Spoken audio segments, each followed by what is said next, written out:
Continúe en sintonía con la Palabra del Domingo, con el teólogo David Kapkin.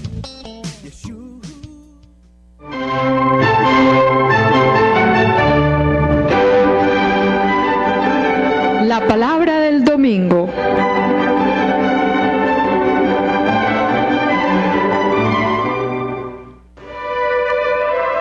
A cargo de David Kapkin, servidor del Evangelio. Una lectura y explicación de los textos bíblicos de la liturgia católica dominical. Análisis literario y crítico al servicio de la comprensión de la palabra, de la interiorización existencial y de la actualización del mensaje para la hora presente.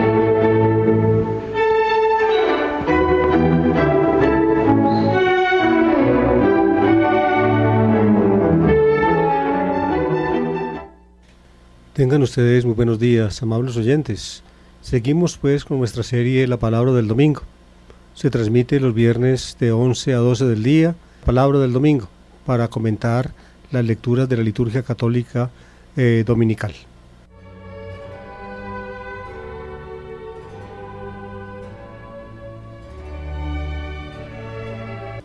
Continuamos en la primera parte del tiempo ordinario. En este año litúrgico ya pasó el tiempo del Adviento, la gran celebración de la Navidad y la culminación del ciclo de Navidad con la Epifanía del Señor. Y luego entonces se abre el tiempo ordinario. La bisagra que une el tiempo ordinario a la Navidad es la fiesta del bautismo del Señor. Y luego empiezan a numerarse los domingos del tiempo ordinario. Ya después del bautismo del Señor tuvimos el segundo domingo, el tercero y el cuarto. Y esta vez llegamos pues ya al quinto domingo del tiempo ordinario. Como siempre los domingos se toma la primera lectura del Antiguo Testamento, la segunda lectura de una carta apostólica, ahorita en el ciclo A dominical que corresponde para este año. Nos ha tocado leer la primera carta a los Corintios. Tomaremos un texto muy hermoso de esa carta, donde el apóstol Pablo expresa su autocomprensión como apóstol. Luego el texto evangélico. En el ciclo A se prefiere el Evangelio de Mateo. El domingo pasado, si ustedes recuerdan, ya comenzamos a leer un texto de Mateo primordial, que es el Sermón de la Montaña. El domingo pasado escuchábamos las bienaventuranzas de Jesús, que es la apertura del Sermón de la Montaña, y hoy continuaremos con la segunda sección del Sermón de la Montaña, el texto donde Jesús exhorta a los discípulos, mencionados precisamente en sus características en las bienaventuranzas, a ser sal de la tierra y luz del mundo. Pues bien, procedamos a la explicación de las lecturas.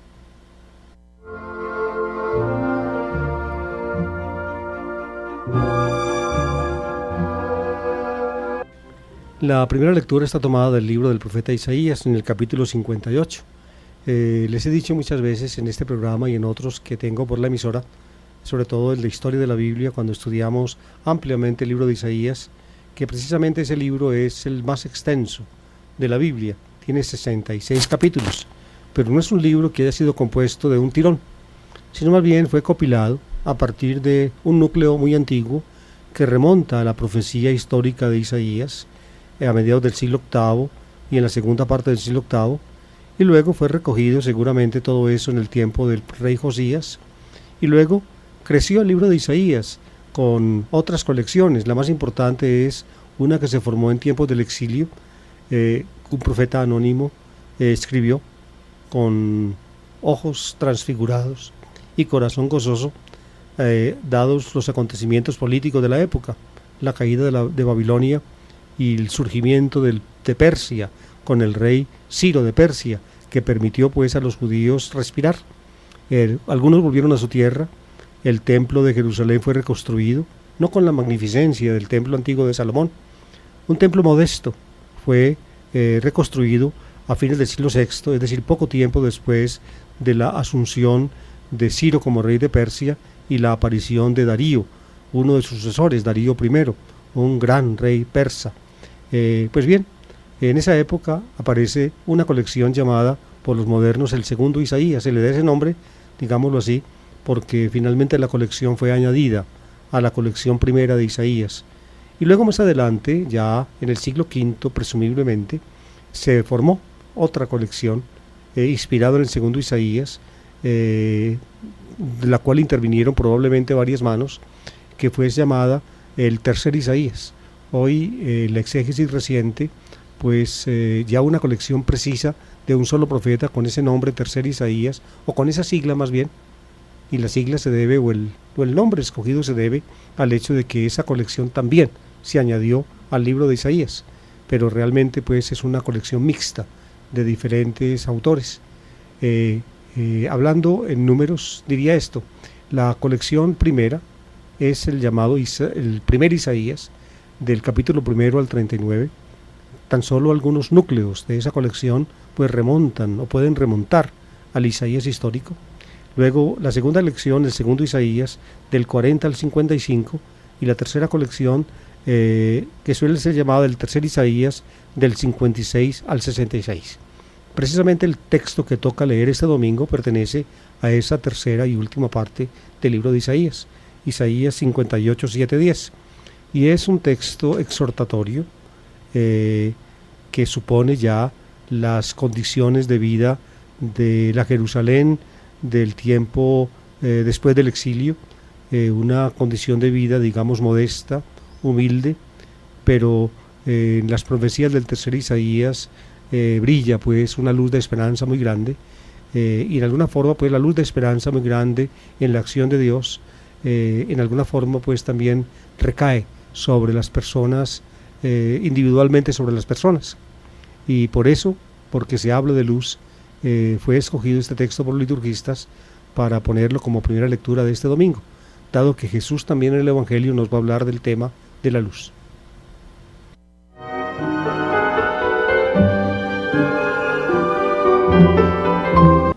Lectura del profeta Isaías. Esto dice el Señor: parte tu pan con el hambriento, hospeda a los pobres sin techo, viste al que va desnudo, y no te cierres a tu propia carne. Entonces romperá tu luz como la aurora, enseguida te brotará la carne sana, te abrirá camino la justicia, detrás de ti irá la gloria del Señor. Entonces clamarás al Señor y te responderá, gritarás y te dirá, aquí estoy. Cuando destierres de ti la opresión, el gesto amenazador y la maledicencia, cuando partas tu pan con el hambriento y sacies el estómago del indigente, brillará tu luz en las tinieblas, tu oscuridad se volverá a mediodía.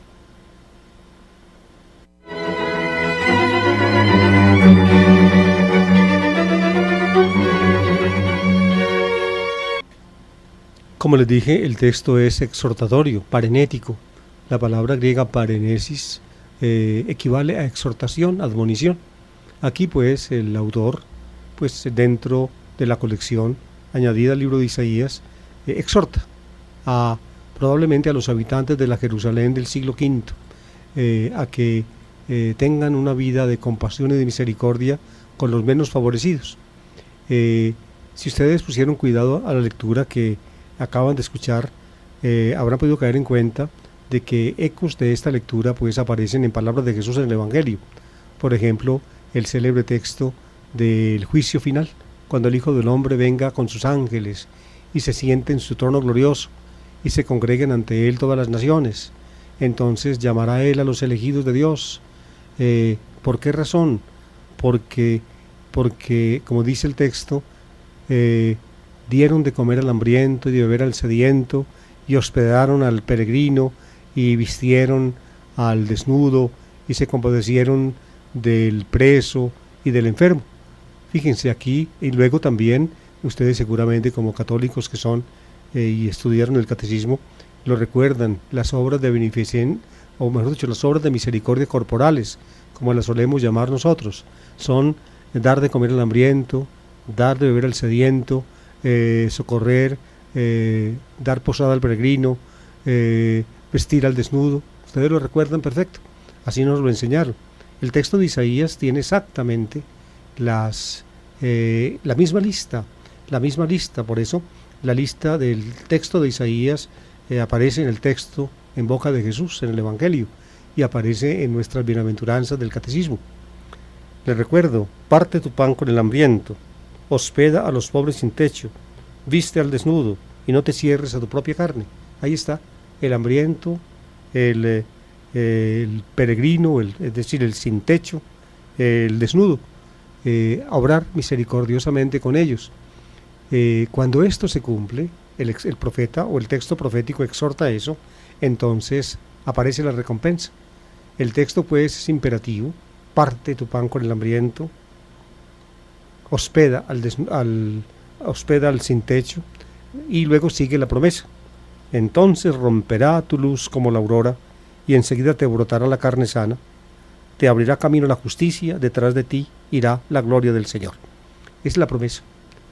Una cosa muy particular, amables oyentes, es esta: en los libros de Isaías y en general en muchos textos del Antiguo Testamento, la luz es como una manifestación, o corresponde a la manifestación de Dios. Aparece la luz, es decir, Dios se deja sentir. La gloria de Dios es una nube luminosa, como dice algún texto bíblico cuando Salomón consagra el templo construido después del rey David. Entonces se llena el lugar sagrado, el santuario, con la nube que despide luz. Es Dios que está presente. Aquí, fíjense, la luz divina ya no es simplemente atributo de Dios, sino que se refleja en los seres humanos. Entonces romperá tu luz como la aurora, enseguida te brotará la carne sana. Romperá tu luz como la aurora. La luz de Dios se comunica entonces al fiel.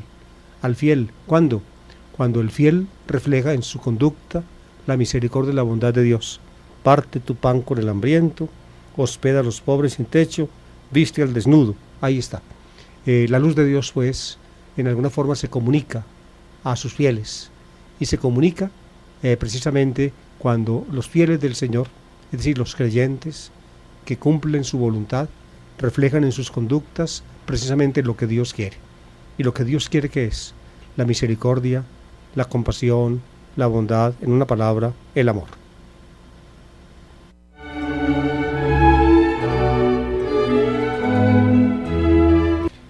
Los creyentes, los fieles que cumplen la misericordia, tienen una escolta maravillosa. Delante de ellos, abriéndoles camino, va la justicia. Tzedek, se dice en hebreo, o tzedaká, es precisamente el atributo por el cual Dios expande su bondad y su misericordia con sus fieles. Esa es la escolta que los precede. Y luego, la escolta que los sigue es la gloria del Señor. Detrás de ti irá la gloria del Señor. Kevod Adonai, se dice en hebreo. Ustedes ven pues quién nos escolta y quién nos escolta yendo al frente y yendo detrás. La justicia y la gloria del Señor. Precisamente porque cumplimos su misericordia. Y entonces, pase lo que pase, no estaremos solos.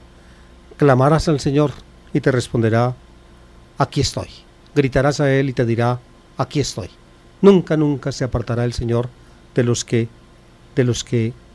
obran misericordiosamente. Serán como una especie de epifanía maravillosa de la luz de Dios.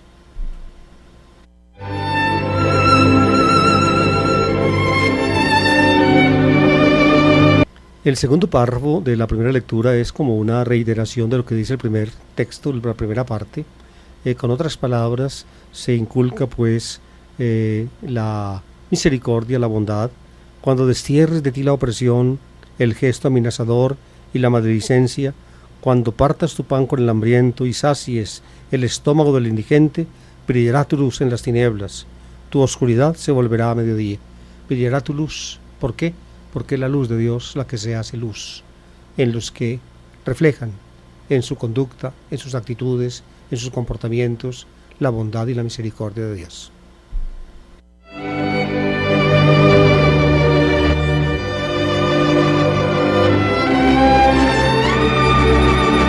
La segunda lectura está tomada de la primera carta a los Corintios.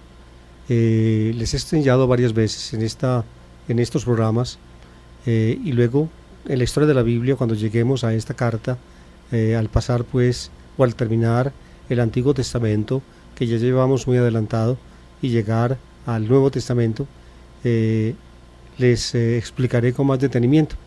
La primera carta a los Corintios es un escrito, digamos, unitario, ciertamente unitario, que Pablo, con el cual Pablo responde a una carta que le hicieron llegar a Éfeso las gentes de Corinto. Enviaron una delegación de Corinto a Éfeso presidida por Estefanás. Estefanás Pablo lo llama las primicias de Acaya, es decir, Acaya era la parte del sur de Grecia, donde quedaba Corinto, que era la capital de Acaya. Corinto era un gran puerto sobre el Mediterráneo, paso casi obligado de los navíos que venían de las costas de Siria y Palestina al oriente y se dirigían a Roma o más a occidente hasta el sur de España y al norte de África. Por ahí pasaban los barcos. Allí llegó Pablo y fundó una comunidad cristiana, la comunidad de Corinto, que fue como la niña de sus ojos y también la niña traviesa del apóstol. Le dio mucha brega a esa comunidad, pero a pesar de las idas y venidas, de las subidas y bajadas, de las múltiples tentaciones, la comunidad de Corinto nunca le dio la espalda al apóstol. Otras comunidades, por ejemplo las de Galacia, parece que se le retiraron y prefirieron otros evangelizadores, pero en Corinto no. En Corinto la herencia paulina siguió vigente. Tal vez por eso se conservaron las cartas a los corintios con precisión. En todo caso, en esta carta Pablo habla al comienzo de unas noticias que les llegaron de Corinto por los de Cloe. Es tal vez una señora de Corinto en cuya casa se reunía la comunidad, y los de Cloe le informaron a Pablo qué estaba pasando en Corinto. Le dijeron que en Corinto, le hicieron saber que en Corinto la comunidad se estaba dividiendo, porque después de Pablo llegaron otros evangelizadores, llegaron personalmente, como por ejemplo lo hizo Apolo, o llegaron también representantes de otros evangelizadores, entre ellos el más importante apóstol Pedro, y entonces reinó un cierto desconcierto en Corinto, y parece que la gente de Corinto, una comunidad fundada por Pablo, empezó como a tomar partido. Unos decían yo soy de Pablo, otros yo soy de Apolo o de Apolo, como solemos decir nosotros, en griego se dice Apolo, y otros decían yo soy de Cefás, es decir, de Pedro, y la comunidad se dividía, alegaban unos con otros, no estaban pues con un mismo pensar y un mismo sentir, como les exhorta Pablo. Y Pablo descubre al comienzo de la carta, capítulos 1 a 4, la raíz del tema. La raíz del problema de Corinto, esa falta de unidad, está en una comprensión errada del Evangelio. Les encantaba probablemente a los corintios una forma de presentar el Evangelio muy racionalizada, muy perfecta, muy convincente con palabras humanas.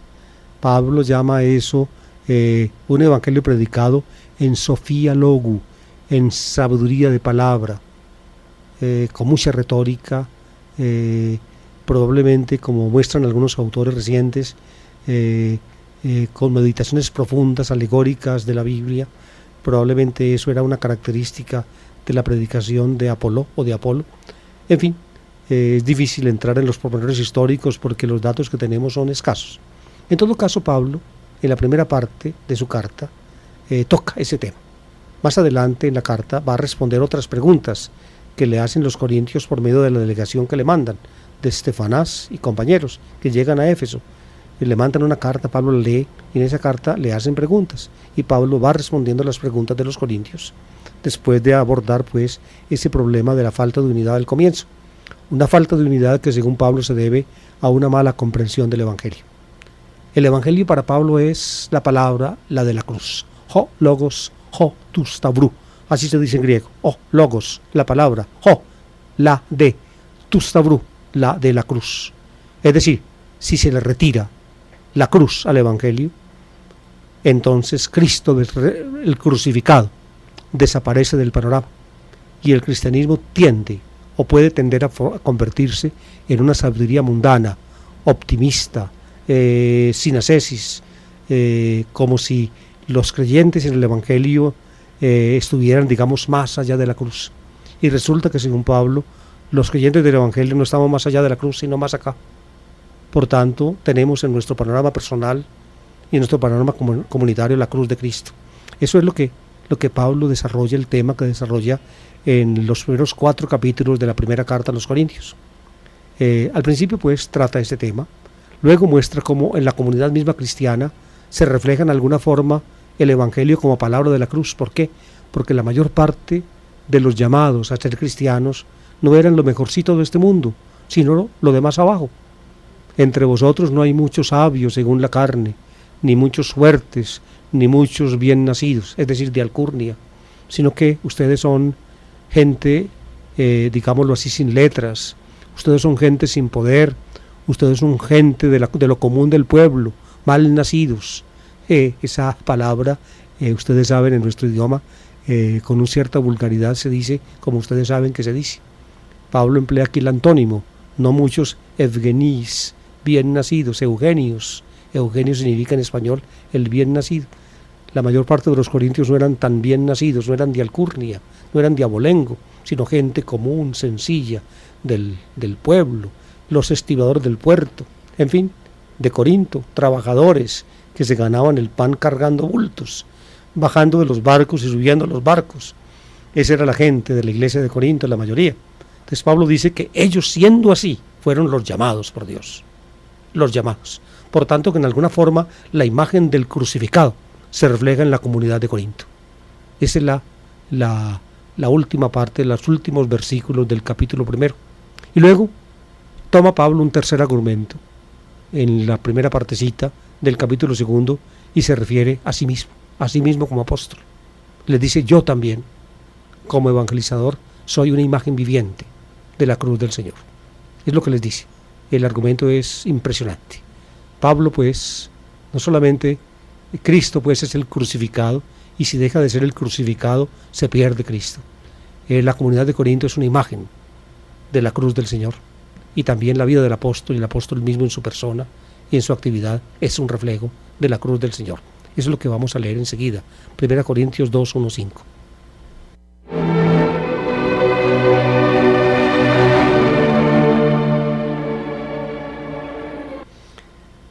De la primera carta a los Corintios, capítulo 2, del versículo 1 al 5. Hermanos, cuando vine a vosotros a anunciaros el testimonio de Dios, no lo hice con sublime elocuencia o sabiduría, pues nunca entre vosotros me precié de saber cosa alguna, sino a Jesucristo y a este crucificado. Me presenté a vosotros débil y temeroso. Mi palabra y mi predicación no fue con persuasivas palabras de sabiduría humana, sino en la manifestación del poder del Espíritu, para que vuestra fe no se apoye en la sabiduría de los hombres, sino en el poder de Dios.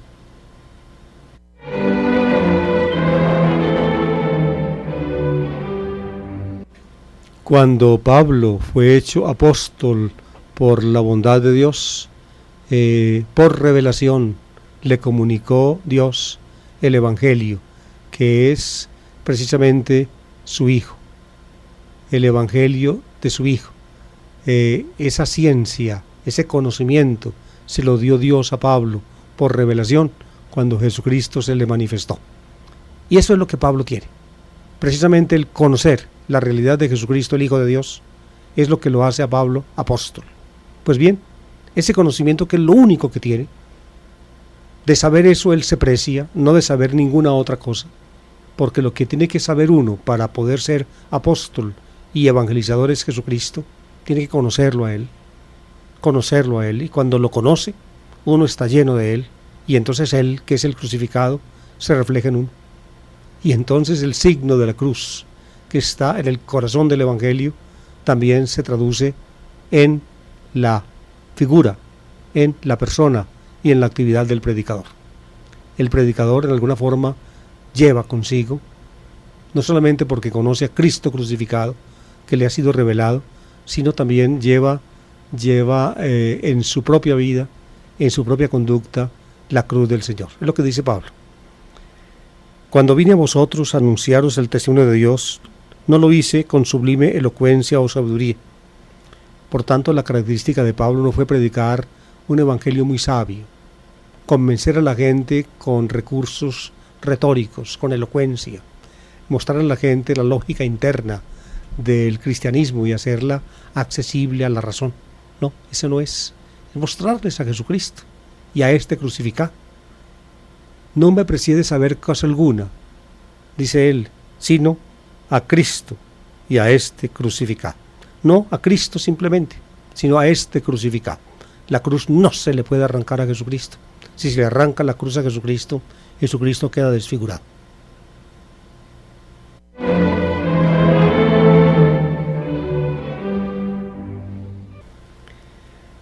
Y fíjense ustedes cómo ese conocimiento que él lleva, que le fue revelado cuando fue hecho apóstol, ese conocimiento de Cristo y Cristo crucificado se refleja en Pablo mismo, en la persona del predicador. Me presenté a vosotros débil y temeroso. Era débil y temeroso. Pablo no llegó fuerte a Corinto, no llegó lleno ¿cómo voy a decir? De un ímpetu avasallador, como si todos tuvieran que aceptarlo de inmediato por el solo hecho de ver, digámoslo así, su elocuencia, su sabiduría, su capacidad. Me presenté débil y temeroso. Le dio temor a Pablo afrontar la evangelización en Corinto. Me presenté débil y temeroso. Mi palabra y mi predicación no fue con persuasiva sabiduría humana, es decir, no trató de convencerlos con argumentos y recursos retóricos, con argumentaciones muy válidas que finalmente se acomodaran a los requisitos de la razón humana. No con persuasiva sabiduría humana, sino con manifestación con la manifestación y poder del Espíritu. Es decir, en esa palabra de este hombre débil y temeroso resonaba el poder del Espíritu. Era acompasado esa predicación y ese anuncio con el poder del Espíritu que actuaba en los creyentes. La palabra de Pablo contenía en sí misma el Evangelio, y el Evangelio es poder de Dios que transforma y cambia a la gente. Sin recursos de sabiduría y de retórica, Pablo entonces proclamaba su mensaje y el Espíritu con su poder hacía la obra. La obra era cambiar a los creyentes, convencerlos por dentro, transformarlos en la manifestación y el poder del Espíritu. Y de esa manera, porque la palabra anunciada llevaba en sí el poder del Espíritu que cambia la realidad, que crea seres nuevos, que finalmente hace nueva obra, nueva creación. Por eso entonces la fe de los que lo escuchaban, la fe con que lo aceptaban, no se apoya en la sabiduría de los hombres, sino en el poder de Dios. Por tanto, no le creían a Pablo por lo que Pablo decía o por lo que Pablo era. No, creían en el anuncio de Pablo porque el Espíritu que anidaba en sus palabras los convencía por dentro y los transformaba. La fe no se apoya en sabiduría de los hombres, sino en el poder de Dios. Es Dios el que en la palabra del Evangelio actúa, cambia y transforma la realidad, crea nueva creación.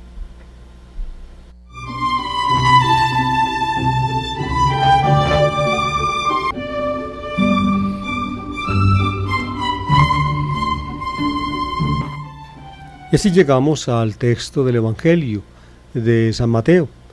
Hemos estado leyendo en el ciclo A de los domingos. Este año toca el ciclo A y el Evangelio que se prefiere es el Evangelio de Mateo, sobre todo para el tiempo ordinario. Pues bien, hemos tomado ya textos del Evangelio de Mateo repetidamente y hoy llegamos continuamos el Sermón de la Montaña, que como les dije antes, habíamos comenzado a leer el domingo pasado. El Sermón de la Montaña es una composición muy hermosa del evangelista Mateo, que se basa en un documento previo que él conoce y que llega también a Lucas. Por eso Lucas y Mateo tienen en los comienzos de su evangelio un sermón de Jesús que está marcado por la montaña. Según Mateo, Jesús sube a la cima de la montaña y allí habla a sus discípulos. Según Lucas, Jesús baja de la cima de la montaña y se para, digamos, en el declive, en un llanito, y allí, junto a la montaña, habla a la gente. Por eso, la investigación crítica a veces tiene títulos sugestivos para estos textos. El de Mateo suele ser llamado desde antiguo el Sermón de la Montaña, capítulos 5, 6 y 7 de Mateo. En cambio de Lucas, capítulo 6, versículos 20 a 40 y tantos, suele ser llamado Sermón al pie de la montaña o Sermón de la llanura, porque según Lucas Jesús baja de la montaña, se para en un llano y allí le habla a la gente. Lucas es mucho más cortico, son como 20 y tantos versículos. En Mateo es mucho más amplio, capítulos 5, 6 y 7, pero los materiales de Lucas casi todos están en Mateo. Solamente muy poquitos los tiene Lucas allí que no están en Mateo. No se sabe con certeza si Mateo los suprimió del documento que recibió de la tradición cristiana o si Lucas los añadió. Todo esto es muy complejo, la investigación crítica en esto es un momento dispendiosa y complicado. En todo caso, una cosa se sabe con certeza, que Mateo y Lucas conocieron independientemente uno del otro un documento muy importante proveniente en su núcleo fundamental de los grupos cristianos originales, un documento que tal vez en su origen estuvo compuesto en arameo y luego fue traducido al griego, les llegó por diferentes caminos a Mateo y Lucas, y ese documento tenía en su parte inicial, después de unas apartes dedicados a Juan Bautista y su actividad y su contacto con Jesús, tenía un sermón, el sermón inaugural de Jesús en Galilea, el sermón de la montaña de Mateo o el sermón al pie de la montaña en Lucas.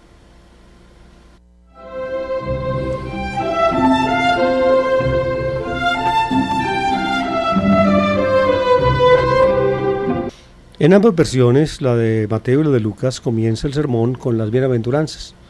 El domingo pasado les expliqué la forma pues como las trae Mateo, donde ya pues está probablemente, o están con seguridad, pienso yo más bien que probablemente, las tres más originales de la colección.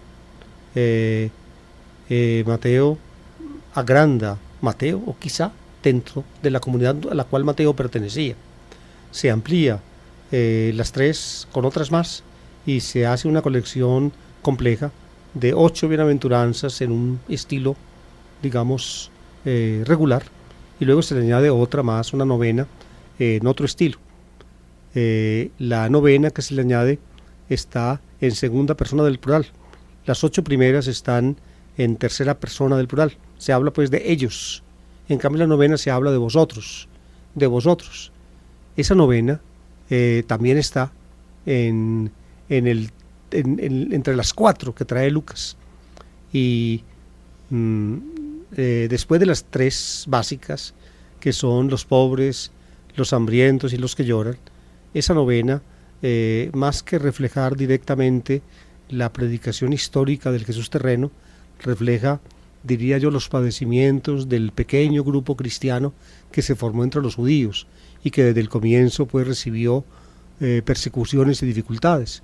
El libro de los Hechos nos cuenta en algunos detalles de esas persecuciones que tuvieron los grupos cristianos de Judea desde el comienzo, persecuciones que probablemente se acentuaron cuando estalló la guerra judía y los cristianos de Jerusalén y de Judea pues no fueron tan proclives, tan inclinados a abrazar la causa de los rebeldes contra Roma, y entonces les tocó padecer persecuciones del lado judío, y luego cuando los romanos entraron también seguramente persecuciones del lado romano, de modo que eran gente sufrida y perseguida. Esa novena bienaventuranza de Mateo y la cuarta de la colección de 4 de Lucas habla pues de los perseguidos, y habla en segunda persona del plural. Dichosos vosotros cuando os persigan y calumnien, en fin, ustedes recuerden el texto. Pues bien, con esa cuarta bienaventuranza lucana y con la novena de Mateo, sobre todo de Mateo, el evangelista encuentra un apoyo para continuar el sermón. El sermón continúa con una exhortación que hace Jesús precisamente a los que aquí se llama vosotros, los perseguidos, los agobiados, los calumniados, los que, en fin, están acosados. Esos vosotros son precisamente, en la manera como Mateo presenta el sermón, son aquellos que Jesús antes llamó bienaventurados, en 8 formas diferentes, por ser pobres en el espíritu, por ser hambrientos, en fin, por tantas cosas. esos perseguidos, vosotros, esos son aquí aludidos en la parte que hoy vamos a continuar leyendo del Sermón de la Montaña.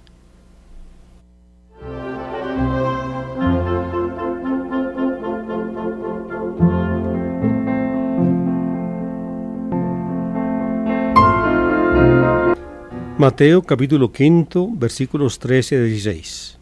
En aquel tiempo dijo Jesús a sus discípulos, les explico, queridos oyentes, esta es la introducción, digámoslo así, que se usa para la lectura en la iglesia. En Mateo no está eso. En Mateo está el comienzo del sermón, Jesús sentado en la cima de la montaña, les habla a sus discípulos, y les dice bienaventurados, bienaventurados, etcétera. Y luego al final, bienaventurados sois vosotros cuando os persiguen y calumnian, en fin, y calumnian y todo eso. Y luego ahí sí sigue Jesús, vosotros sois la sal de la tierra. Entonces, para introducir este texto particularmente, en la liturgia se pone esta breve introducción. En aquel tiempo dijo Jesús a sus discípulos. Si ustedes buscan esa introducción en un texto del Evangelio, pues no la encuentran, porque esa introducción la añaden los liturgistas para introducir el texto que se debe leer.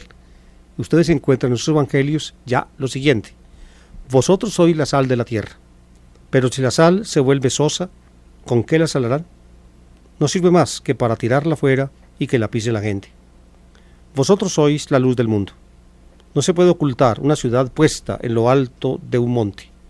Tampoco se enciende una vela, o mejor dicho, se prende una lámpara, más bien es lo que dice el Evangelio, para meterla debajo del celemín, sino para ponerla en el candelero, y que alumbre a todos los de la casa. Alumbre así vuestra luz ante los hombres, para que vean vuestras buenas obras y den gloria a vuestro Padre que está en el cielo.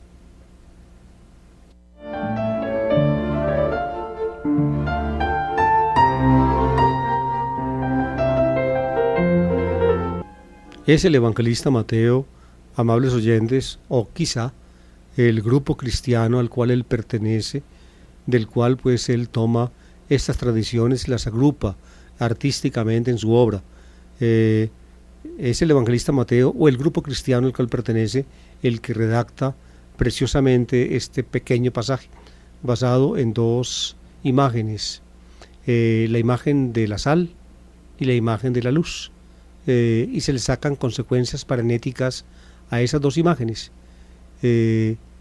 La imagen de la sal y la imagen de la luz pertenece al documento Q, aparece en el documento Q, precisamente este es el nombre que le dan los modernos a ese documento que les mencioné antes sin decir ese título que le dan los modernos Q, donde Mateo y Lucas encontraron el esbozo del Sermón de la Montaña, Lucas en el capítulo 6 y Mateo en los capítulos 5, 6 y 7. Q, pero también pues el documento Q, viene la letra Q, es la primera letra de la palabra alemana Quelle, que significa fuente. Con esa letra distinguían los eruditos alemanes de los siglos XIX y XX, distinguían ese documento, esa fuente hipotética de Mateo y Lucas Q. Por eso la investigación crítica moderna detecta el documento Q en los evangelios de Mateo y Lucas y lo estudia pormenorizadamente, trata de encontrar el ordenamiento que tenía el documento cuando Mateo y Lucas lo conocieron, porque Mateo y Lucas van tomando materiales de allí y con mucha frecuencia toman los materiales en el mismo orden, con el mismo ordenamiento, conservan entonces probablemente el ordenamiento que tenían los materiales en la fuente que conocieron. Todas estas cosas, digámoslo así, tan apasionantes, a mí me parecen apasionantes porque yo las he tenido que estudiar pormenorizadamente, con todo rigor. Probablemente para muchos de ustedes no resultan tan apasionantes, sino más bien muy complicadas. En todo caso, fíjense, los materiales comunes a Mateo y Lucas que no están en Marcos, entonces generalmente los adjudican los autores modernos a ese documento Q que conocieron independientemente uno del otro, Mateo y Lucas. Pero resulta que ese documento que en Mateo y Lucas se llama Q, también en alguna forma estuvo en contacto con la tradición que utiliza el evangelista Marcos. Hay algunos puntos que aparecen en Q y que traen Mateo y Lucas que también aparecen en Marcos. Y eso lo ve uno claramente cuando compara Marcos con Mateo y Lucas, porque hay punticos de Marcos no muchos, pero sí los hay, donde en Marcos aparece, por ejemplo, la palabra sobre la luz, la lámpara, o la palabra sobre la sal. Aparecen en Marcos y luego aparecen en Lucas repetidos. Una vez lo toman de Marcos y lo repiten luego tomándola de Q. Aunque hay repetición en Mateo y Lucas de algunos dichos de Jesús, porque lo toman por un lado de Marcos, que es su fuente, y también lo toman de Q, que es su otra fuente. De modo que esa repetición de algunos textos, Mateo y Lucas, se debe a que Mateo y Lucas tuvieron dos fuentes principales. Una fue Marcos, otra fue Q. Por ejemplo, la palabra sobre la sal y la palabra sobre la luz, que aparece acá en boca de Jesús y que acabamos de leer, aparece, la de la sal aparece en Marcos capítulo 9, por allá al final del capítulo. Ustedes pueden buscar allá si tienen curiosidad. Busquen la palabra sobre la sal en Marcos. Y la palabra sobre la luz aparece en Marcos en el capítulo 4, después de la parábola del sembrador y la explicación general de las parábolas. Allá aparece la palabra sobre la luz. De modo que en Marcos está la palabra sobre la lámpara en capítulo 4 y la palabra sobre la sal en el capítulo 9. En Marcos aparecen separadas. Fíjense, la una en el capítulo 4, la luz, la lámpara, y la otra, la sal, en el capítulo 9. En cambio en Mateo, queridos oyentes, aquí aparecen las dos junticas, la sal y la luz. Ese juntar dos dichos originalmente separados, en la tradición más antigua, la que está en Marcos, indica que muy probablemente en Q también los dos dichos estaban separados. En Lucas, por ejemplo, en la versión de Q, también aparecen separados, la sal y la luz. De modo que aquí, a todas luces, en este texto de Mateo que acabamos de escuchar, en la continuación del Sermón de la Montaña, encontramos una obra de redacción, es decir, un proceder, digamos, sistemático de Mateo, o quizá antes de Mateo, en la comunidad donde Mateo estuvo, de donde tomó sus materiales, un proceder sistemático de ir, diría yo, presentando sistemáticamente la palabra de Jesús, la palabra de la sal y la palabra de la luz. Hay un detalle lingüístico, estilístico, muy diciente, donde uno ve pues el intento sistemático. Fíjense cómo están introducidas las dos palabras, la de la luz y de la sal, en Mateo. Están introducidas por la misma frase. Fíjense, al comienzo dice: vosotros sois la sal de la tierra, y mis to alas tisgis, la sal de la tierra. Y luego, para la segunda palabra aparece: vosotros sois la luz del mundo. Están paralelizadas. Ese paralelismo no se encuentra en el texto de Marcos. Es un paralelismo, es decir, un arreglo estilístico de la palabra de la sal y de la luz, digámoslo así, reflejando un mismo estilo para ambas palabras. Vosotros sois la sal de la tierra, vosotros la luz del mundo, aquí puesto en boca de Jesús. Este intento sistemático de los tradentes del Evangelio de Mateo, quizá antes que él, pues es un recurso, diría yo, literario, estilístico, que trata de hacer más, diría yo, más pegajosa, más intuitiva, con esta paralelización de las dos imágenes, la sal y la luz, en las dos formulaciones. Vosotros sois la sal de la tierra, vosotros sois la luz del mundo.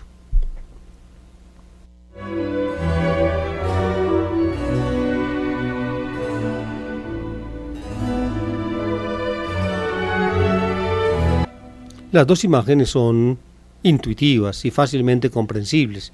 No es sino saber para lo que sirve la sal, no solamente en la época de Jesús, para lo que servía, sino para lo que sirve actualmente, y qué es lo que se espera de la luz, tanto en la época de Mateo o de Jesús como en nuestra época. La sal, con esa empieza, vosotros la sal de la tierra, pero ustedes ven, en la sal se puede dañar, se le pasa. Entonces la sal, cuando está demasiado tiempo en contacto con el aire, entonces se oxigena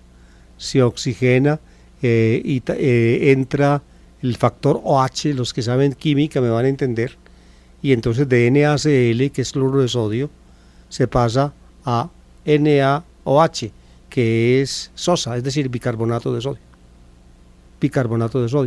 Si ustedes cogen un poquitico de bicarbonato y se lo ponen en la punta de la lengua, ya no les sabe a sal, es sosa.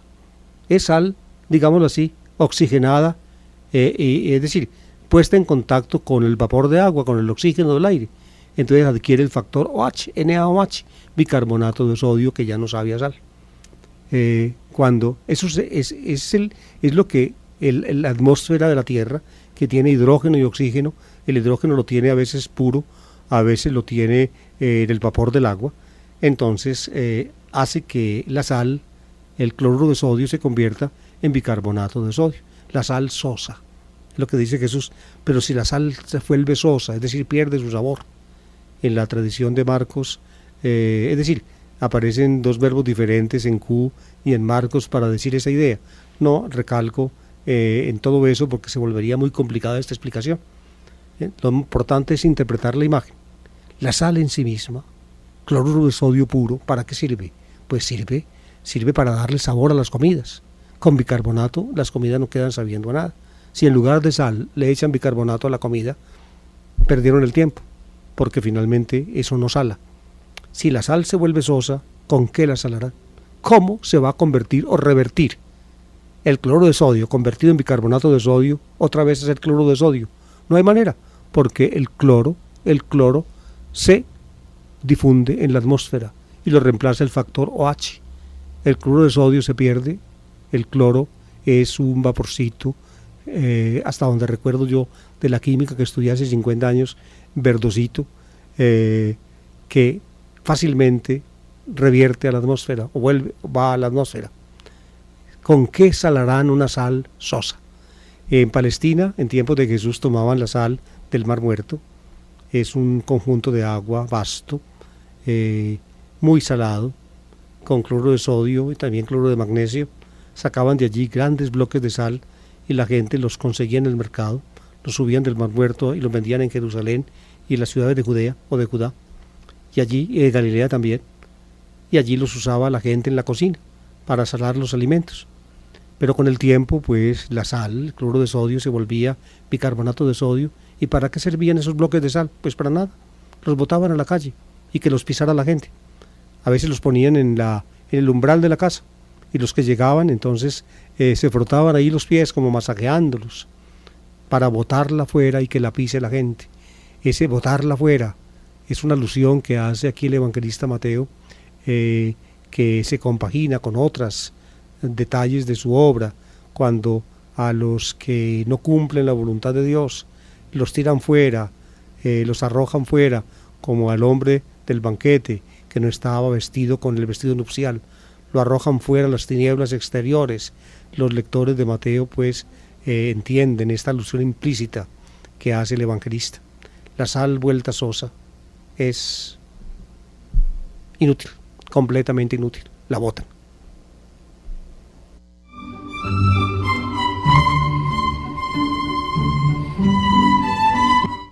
Si nosotros pues, los cristianos, los discípulos de Jesús, somos sal de la tierra, debemos sal que sale, que realmente dé sabor a la humanidad, sal de la tierra. El panorama universal se abre indiscutiblemente, sal de la tierra, y el panorama universal se acentúa cuando en la segunda palabra dice la luz del mundo, la tierra, el mundo. Somos sal para la humanidad entera, es lo que quiere decir Jesús en Mateo. Sal para la humanidad entera. Somos los que le damos sal, los que le damos sabor a la humanidad para Dios. Además de esa función de salar, de condimentar, la sal también tiene la capacidad de conservar los alimentos de la corrupción, sobre todo las carnes. A mí me tocó en mi niñez ir a una finca que tenían mis abuelos, donde no había luz eléctrica.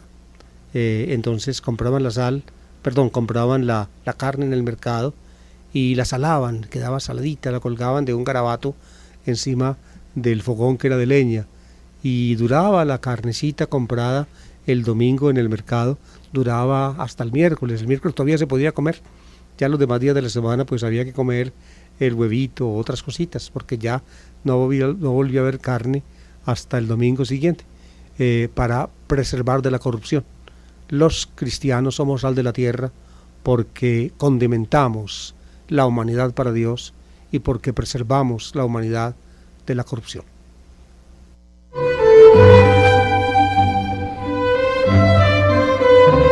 La segunda imagen es la de la luz o de la lámpara.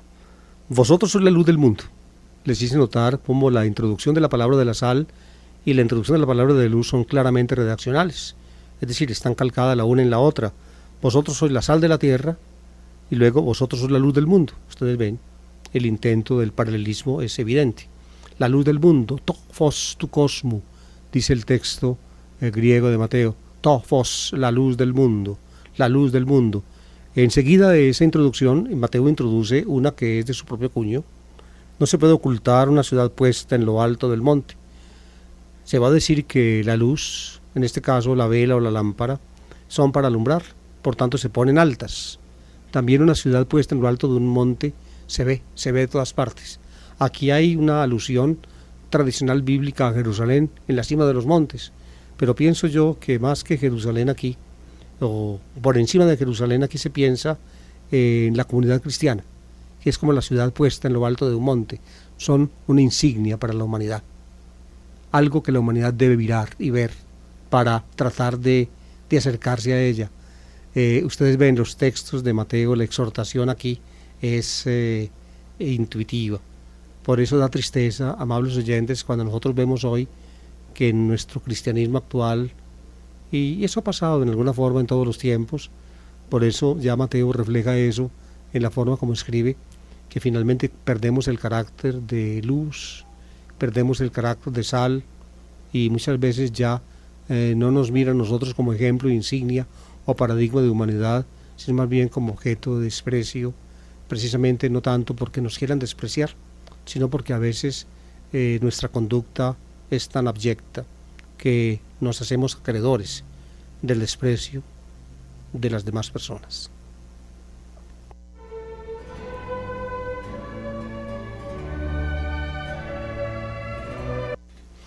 Y ahí sí viene la palabrita tradicional que estaba en Q y que también está en Marcos, de la lámpara. Tampoco se enciende una vela, dice aquí, una lámpara, es el texto griego, una lámpara, eran lamparitas de arcilla con un bichecito grandecito donde echaban aceite de oliva y luego por un huequito que tenía en la puntica, en la punta, se metía la mecha, entonces se encendía la mecha mojada en aceite y la lamparita alumbraba. La lámpara es esa. No se enciende una lámpara para meterla debajo del celemín. El celemín era una medida para el grano, hecha en arcilla o quizá también en madera, una especie de cajoncito o de recipiente de arcilla, un celemín de harina de trigo. Entonces le vendían el celemín de harina de trigo o de cebada, el celemín, una medida. No se enciende una lámpara para meterla debajo del celemín. Si se tapa la lámpara encendida con un celemín, con una olla o un vaso de arcilla, se apaga y no alumbra, se apaga, sino para ponerla en el candelero y que alumbre a todos los de la casa, para ponerle el candelero y ponerle lo alto. Las casas de Palestina eran generalmente de una sola habitación, entonces cuando se ponía en lo alto, la lamparita alumbraba a todos los que estaban en la habitación. Para eso se enciende la lámpara, para que ilumine, para que dé su luz a los que están en la casa o a todos los que entran en la casa. Dice por allá una de las versiones de este dicho de Jesús que aparece repetidamente en los evangelios, tanto en la versión de Marcos como en la versión de Q que traen Mateo y Lucas. De modo que la función de la luz es alumbrar. Y luego viene la consecuencia paranética, es decir, la exhortación. Alumbre así vuestra luz ante los hombres, para que vean vuestras buenas obras y den gloria a vuestro Padre que está en el cielo. Los cristianos somos sal para la tierra y luz para la humanidad, luz para el mundo. Debemos alumbrar, dejar ver la luz de Dios en nosotros mismos, y que eso redunde no en gloria nuestra, sino en gloria del Padre que está en los cielos. Aquí emplea Mateo, en el Sermón de la Montaña, por primera vez, esa compleja y rica expresión que caracteriza a este evangelista, el Padre que está en los cielos. Se repite en el Evangelio varias veces.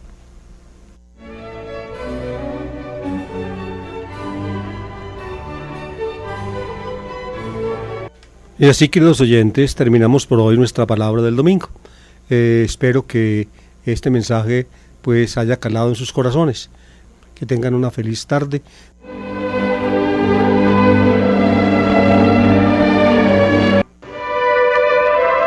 A cargo de David Kapkin, servidor del Evangelio.